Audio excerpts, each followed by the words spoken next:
Welcome to this week's edition of the Rock and Roll Ghost Podcast. This week we have actor John Hoogenakker.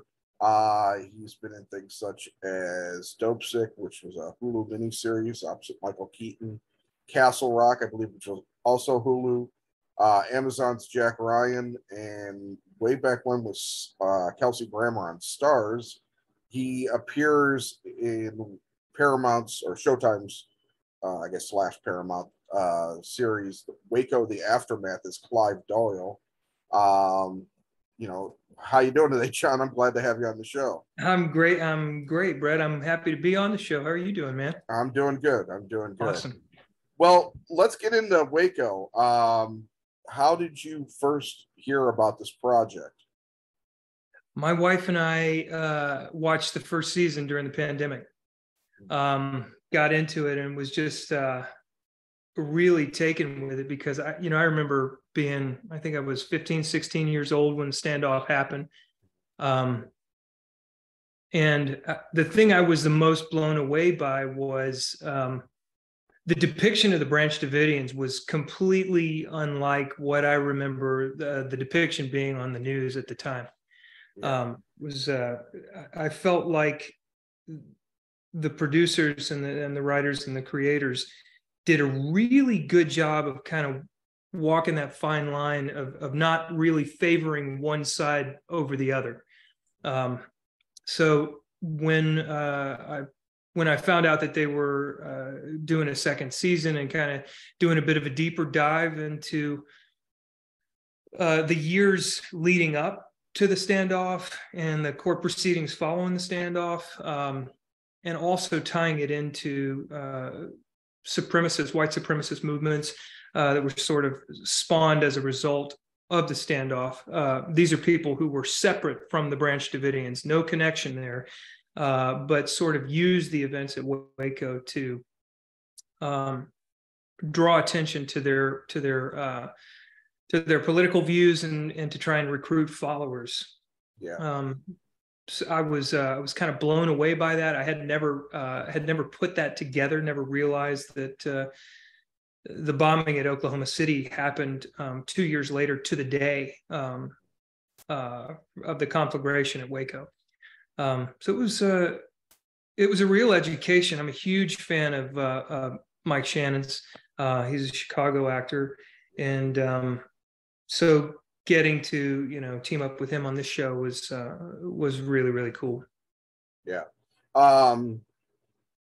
What about Clive Doyle? I mean, I believe he passed away, correct? You know what? He actually passed away the day after we wrapped principal photography. Okay. And I didn't reach out to him. I actually a couple years ago, I played a real person, Randy Ramsire. He was the guy, the assistant attorney on Dope Sick. And he and I spoke via Zoom. We talked to one another, and I ended up meeting him at some of the press events later on. But based on the research that I had done on Clive, I kind of got the sense that he didn't really want to go into it anymore.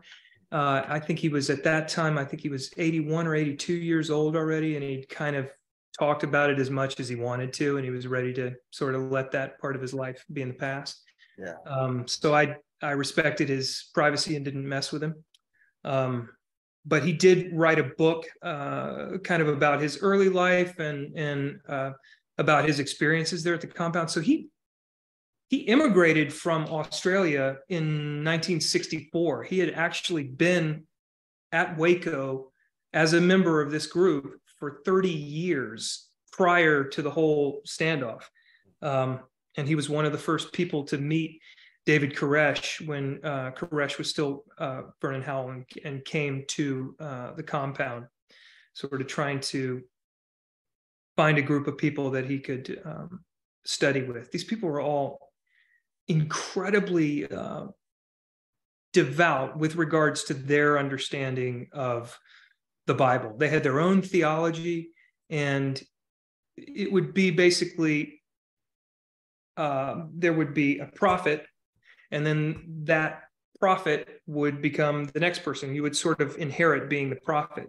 And Vernon inherits the prophetship, for lack of a better term, from a woman named Lois Roden.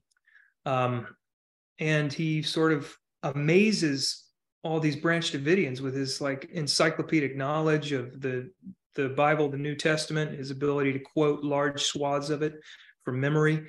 He was a very charismatic guy. And so people like Clive very early on were just kind of taken with him and drawn to him. And I like many people, I'm fascinated by what is it about someone that draws them to into a group of people that's that ultra orthodox? Is it a feeling of belonging? Is it a feeling of thinking that you know a secret that nobody else knows? And I don't really have the answer, but I was really fascinated by Clive and by this whole process. Gotcha. I'm going to take a quick pause. Hold on. Come here. My little dog was sitting there staring at me, so I got the impression something might need to happen. It got inside your brain. Yeah, I'll just cut that out. Well, so you did, obviously you did a lot of research on Clive. What was the thing that, I guess, personally about him affected you the most?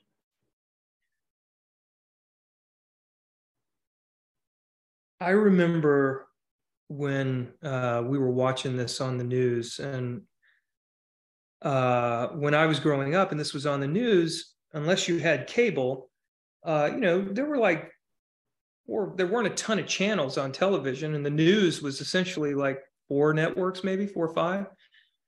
And there wasn't, to my memory, much differentiation between how the Branch Davidians were sort of presented to us.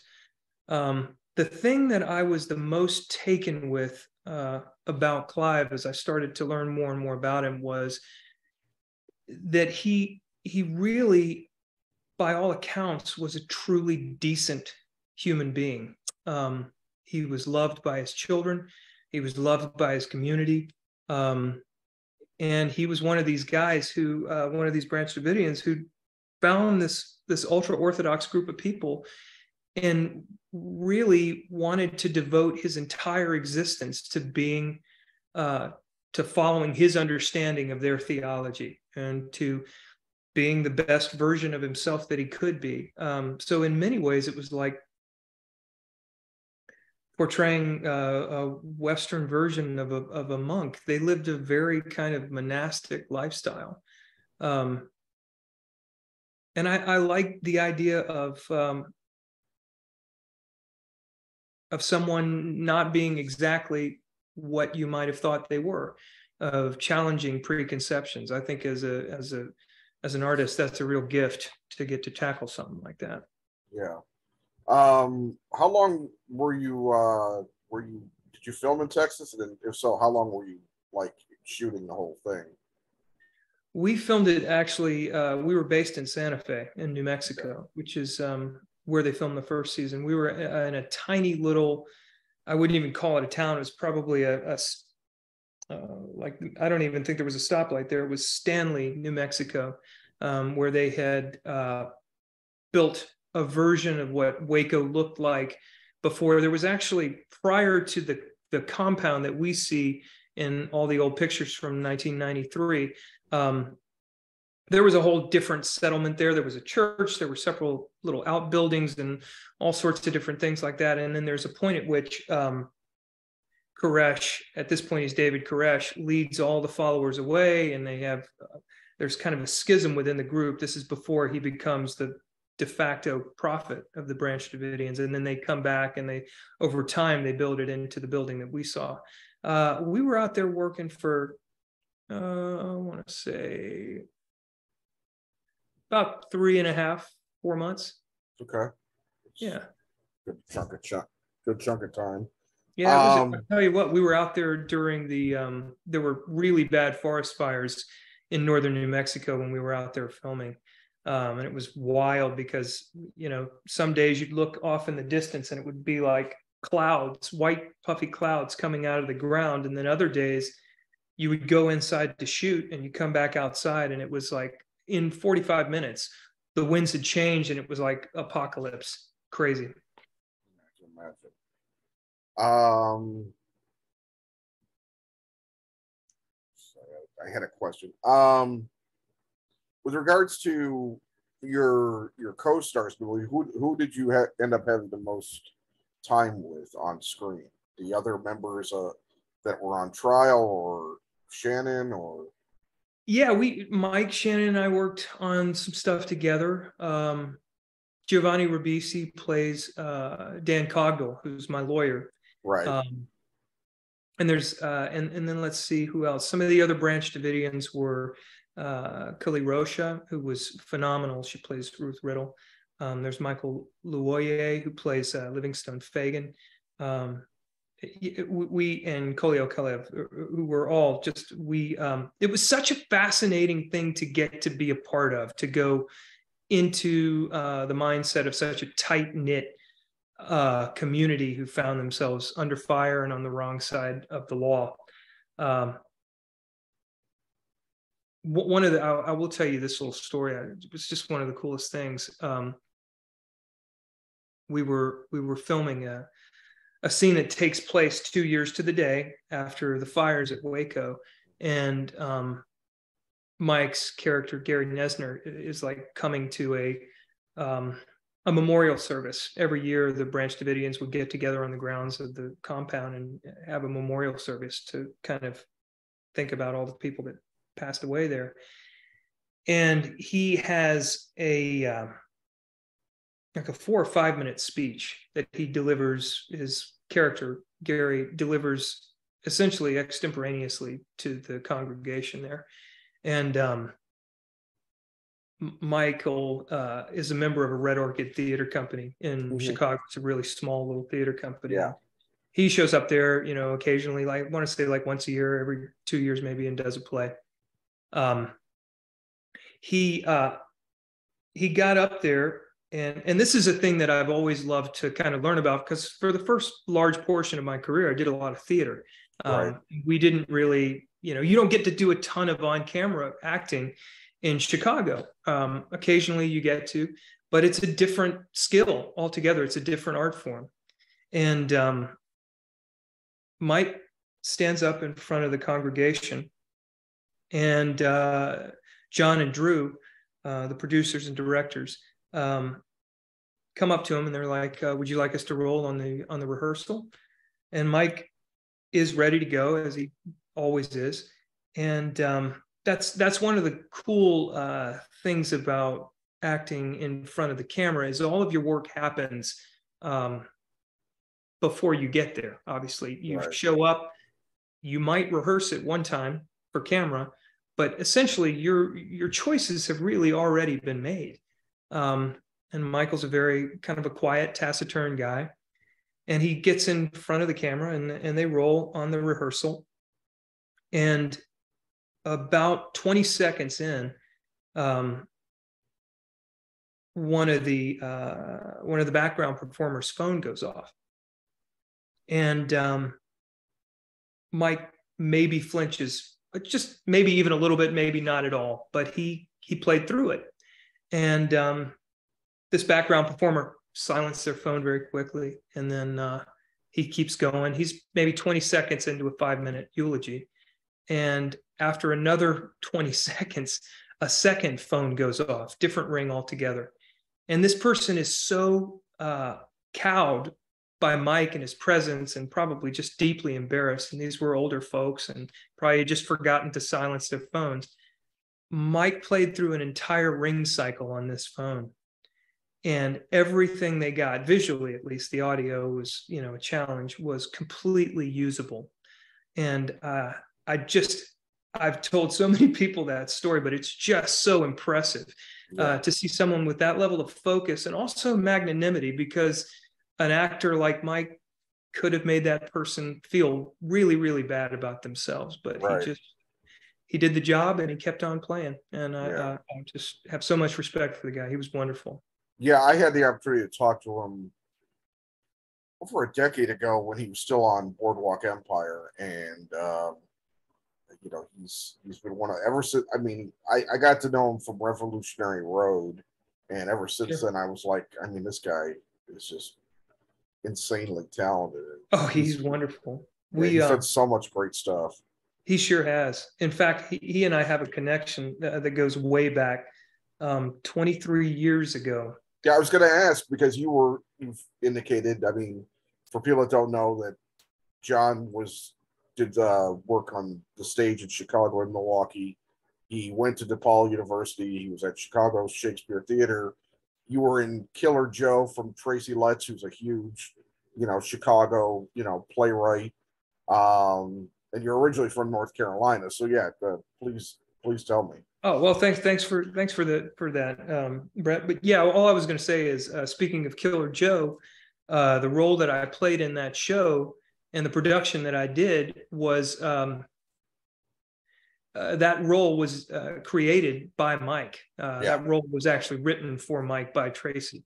And the production ran for, I want to say, 8 or 9 months in a trailer that had been cut in half, and that was the stage that they performed it on. And then they took it to New York, and they ran it for I don't know how long there, with a cast that kind of rotated in and out. And then that production came back to Chicago, and that was where I got to jump into Mike's role. So you didn't know him from your days in Chicago? He and I met. We met on the street in Chicago outside that theater. It was at 2800 block of Halstead. It was the old, I think it was the old organic touchstone space. Okay. And then we met in New York, because I was in New York doing The Iceman Cometh. And he was there in support of his partner at the time. So we got to see one another there again. So we know a lot of the same people, move in similar circles. So we've known each other for a while. Yeah. Well, getting to that, I mean, what was it like moving from North Carolina to Chicago for a significant portion of time, and learning your craft, or going to school and then obviously learning your craft here? It was wonderful. I grew up in Charlotte, North Carolina, and I kind of auditioned for, this is the theater school at DePaul University. I wouldn't say on a lark, but I didn't have a lot of money for college. And I was accepted to Appalachian State University, which is in Boone, North Carolina. I was accepted to like a few other colleges, but I was like, I think the application process for Juilliard was like $50, or it was like more than I had to pay. So it was like, let me just see if I can do a good audition for DePaul. And I did the audition, we left, and I like forgot my watch there. And my dad called the admissions officer, Melissa Meltzer, and he was totally fishing to see how I'd done on the audition. He was like, did anybody happen to find a watch there, anything like that? And Melissa told him that I'd gotten in. It was a great experience. The school was very different at that point. I know you spoke to my buddy Dave Desmalchin. Yes. So he and I were together 3 of the 4 years. He came in a year before me, and then he took a year off, and then he came back. But so Dave is one of my closest friends. I love that guy.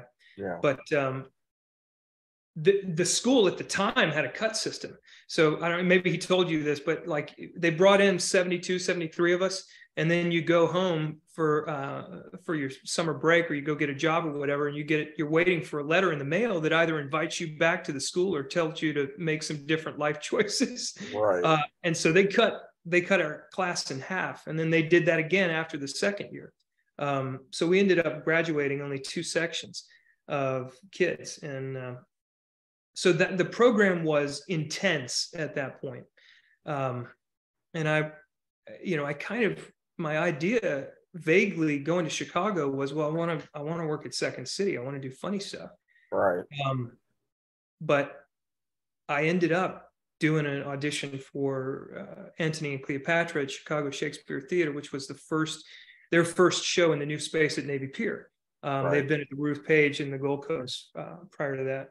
And I got in. I got a small role in this show, and it was a bunch of wonderful Chicago actors: Bradley Armacost, Kevin Goodall, Lisa Dodson, Scott Parkinson, Neil Friedman, all these wonderful actors. And the crazy thing was, you know, the experience of training at DePaul was a good one. It gave me me an opportunity to work the chops and to develop a vocabulary. But my real education didn't begin until I got on stage with those titans.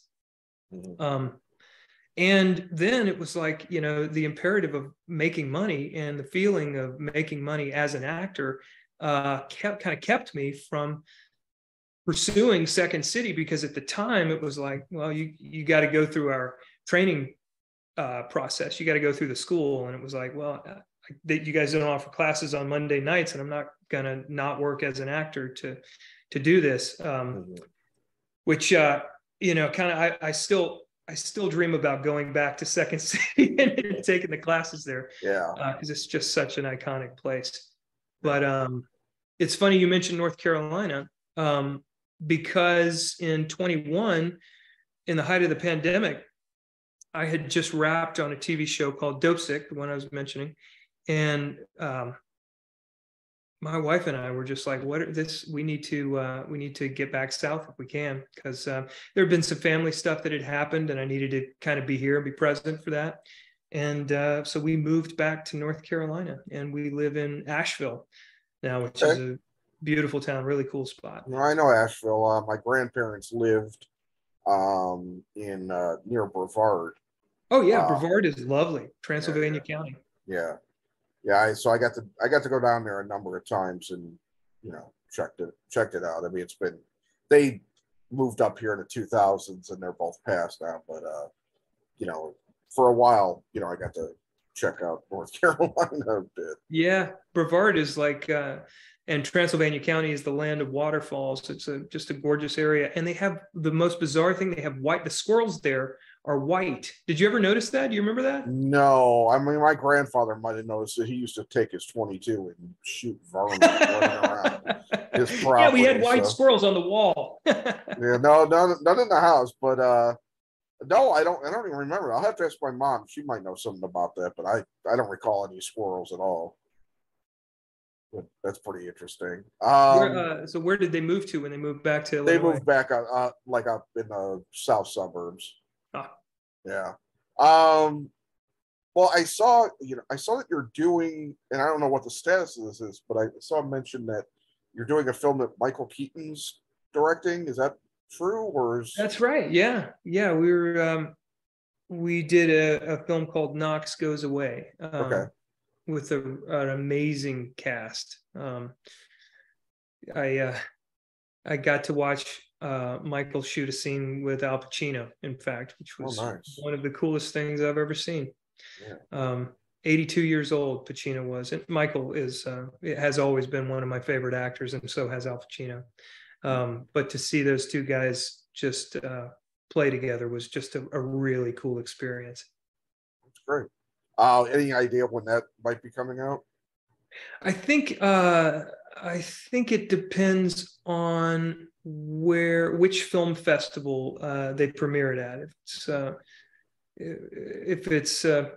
If it's one coming up soon, it will premiere in the fall, and if they started at a film festival in the fall, then it won't premiere until the following spring, I believe. Yeah, that would make sense. What do you have anything else that you've been working on that we can expect in the near future? No, those have been the two main things. I just did a short film recently, which was a lot of fun. The cool thing about that was in Anderson, South Carolina, and it's always good to work close to home. But yeah, bouncing around doing those things, and now getting to talk to cool people like your good self. What part of town are you in? Far south suburbs, near the northwestern Indiana border. Oh, right on. Yeah. Yeah, I was in Jefferson Park when I lived. Oh, yeah, that's on the northwest side of the city. Yeah. Yeah. So what do you do when you're not acting? I mean, you've got a family, of course, but I mean, what do you do, you know, with free time when you're not working or doing things with the family? I am a full-time dad. That was one of the cool perks of getting to be back in North Carolina, is getting, first of all, to be closer to family. My family is all kind of in the Asheville area. My mom is in Charlotte, and my wife's family is in Alabama. So we get to see them a lot more. And as far as being a dad, I just get to do a lot more stuff with the kids. You know, so when you are an actor and you travel for work, we're really, really lucky, my wife Kelly and I, because well, I should say I'm really, really lucky because of my wife Kelly, because she is such a rock and an amazing mom, and has always been willing to kind of jump in when I travel. And like I mentioned, sometimes I'm gone for a good long time. When I was doing Jack Ryan, I was in Morocco for 5 weeks during the month of Ramadan, which was an amazing experience. That's a whole other story. And then I was in Colombia for a long time too. And she was kind of on it. Part of that goes back to Kelly and I met at DePaul. We went to school together. So she's kind of got an idea of like what goes into doing this and how special it is. And she's always been incredibly supportive. That's awesome. That's awesome. Yeah, it is. Well, I'll just ask you a simple thing. What's your favorite go-to food down in North Carolina? Oh man. Well, listen, I would have said like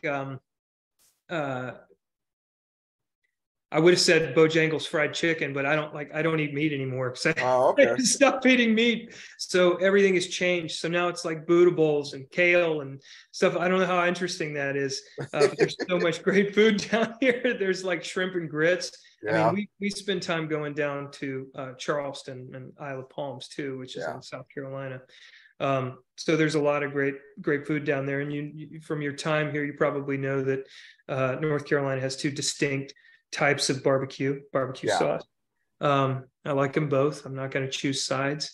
But yeah, I love all that stuff. I'm a big fan of grits. I'm like, you know, and we do slow cook grits. We don't do the instant. Oh, I'll tell you one that a lot of people probably don't know is boiled peanuts. Have you ever had those? No, I haven't, but I know that that's a big thing down there. Yeah, it is a big thing. And I love me some boiled peanuts. It doesn't sound very exciting, but I know you wouldn't think, but they can be spicy. They can be just salty. They're super good. Your representative just typed boiled peanuts are the best. So I guess I have to try them. I don't know if Illinois is the place I want to try them at, but unless there's like a southern restaurant that does them. I did get to go. And I'm sure you've tried his food is oh crap, what's his name? Sean Brock. He's got some restaurants in Charleston, I'm sure he did.